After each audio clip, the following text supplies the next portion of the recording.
Γεια σας φίλοι μου. Σήμερα θα φτιάξω ένα βιντεάκι που θα σας εξηγήσω πώς μπορούμε να προσθέσουμε φίλους σε μια ομάδα έτσι ώστε να τη βοηθήσουμε να αποκτήσει περισσότερο κοινό.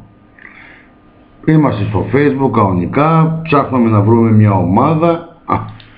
Στην περίπτωσή μας βρίσκω εδώ το μεγάλο παράνομο του φίλου μου το Λευτέρη και είναι απλό. Εδώ που λέει επεξεργασία, από κάτω υπάρχει αυτό το κουτάκι.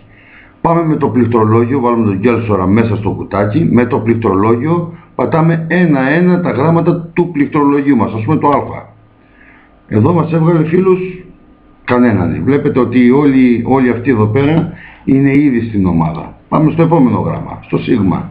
Δεν υπάρχει αυτός, δεν υπάρχει αυτός και αυτός. Ορίστε. Με αυτόν τον τρόπο απλά, γρήγορα προσθέτουμε φίλους στην ομάδα που έχει ως αποτέλεσμα να βοηθήσουμε να αποκτήσει δημοτικότητα. Τώρα μέσα σε 2 λεπτά έχουμε βάλει 10-15 άτομα. Αυτό αν συνεχιστεί για αρκετή ώρα και αφόσον έχουμε φίλους πολλούς στο Facebook το δικό μας, το αποτέλεσμα θα είναι σημαντικά καλό. Αυτό ήτανε. Σας ευχαριστώ πάρα πολύ και θα τα πούμε πάλι σε κάποιο καινούριο μας βίντεο. Γεια σας.